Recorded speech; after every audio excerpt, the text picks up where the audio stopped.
Hey, welcome to Mr. Casey Mortgage Minute this morning. Monday's bond markets opened in a positive territory following some early stock losses that we're keeping an eye on. The stock markets are starting the week by posting some minor losses, about 18 points it looks like, and I'm keeping an eye on this as we speak. 18 points in the Dow, 6 points right now in the NASDAQ. The bond market is currently up, 14. 30 seconds, which should improve this morning's rates, approximately an eighth to a quarter of a discount point. So an eighth to a quarter of a point for consumers. There's really no relevant doesn't look like there's any relevant economic reports being posted today. We can't expect the stock markets really to drive bond trading and mortgage pricing until we get tomorrow's data. If the major stock indexes move much higher, though, investors may shift from bonds into stocks, leading to higher mortgage rates. So we're keeping an eye on that. However, if stocks extend this morning's losses, bonds and mortgage rates probably going to benefit. The rest of the week does bring us the release of 5 relevant economic reports for the bond market to digest, in addition to the 2 relevant treasury auctions that are taking place this week. The first release is September's Consumer Confidence Index, the CCI as it's known, and that comes late tomorrow morning. It's a conference board index. It's going to be posted around 10 o'clock Eastern time. It's going to give us really a measurement of consumers' willingness to spend, if you will.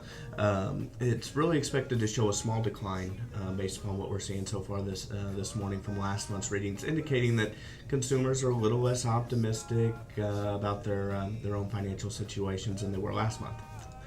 You're the consumer. You tell me how you feel about that. So therefore, it's less likely. Consumers, they say, are less likely to make large purchases in the near future. This is good news actually for the bond market and mortgage rates, because consumer spending always fuels economic growth. Always.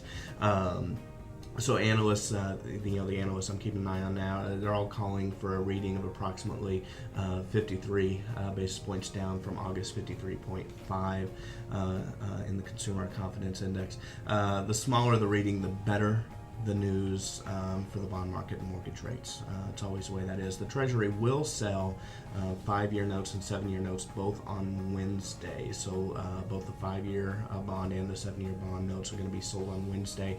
That actually tells us that there's an appetite for longer term securities than the 1 year, the 3 year, that type of thing. If investor demand in these sales is wrong, particularly from like international buyers, the broader bond market should move a little bit higher, pushing mortgage rates lower. But a lackluster interest from investors could lead to bond selling and higher mortgage pricing. Just depends on what those reports say and how excited people are about jumping back into the bond market. The results of each sale are going to be announced at 1 p.m. Tomorrow and Wednesday, respectively, on the 5 and the 7 year. So any reaction to the results are probably going to come during the afternoon trading hours tomorrow and Wednesday afternoon. Overall, it's likely going to be a fairly active week in the market, especially where mortgage rates are involved. So I'm going to keep you posted with a video like this. The most important day actually is going to be Friday, due to 3 reports that are being released on Friday, including the ISM index.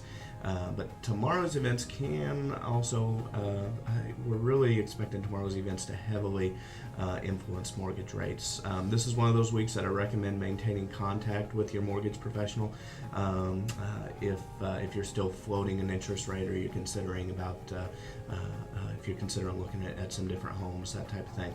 And again, this is just my advice, if I were considering finance or refinancing a home, I would, if I was closing within the next 7 days, I'd probably lock my rate at this point in time.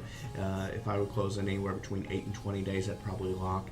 But beyond that, anywhere between 21 to 60 days, if you're looking at a closing date from 21 to 60 days, I'd probably float.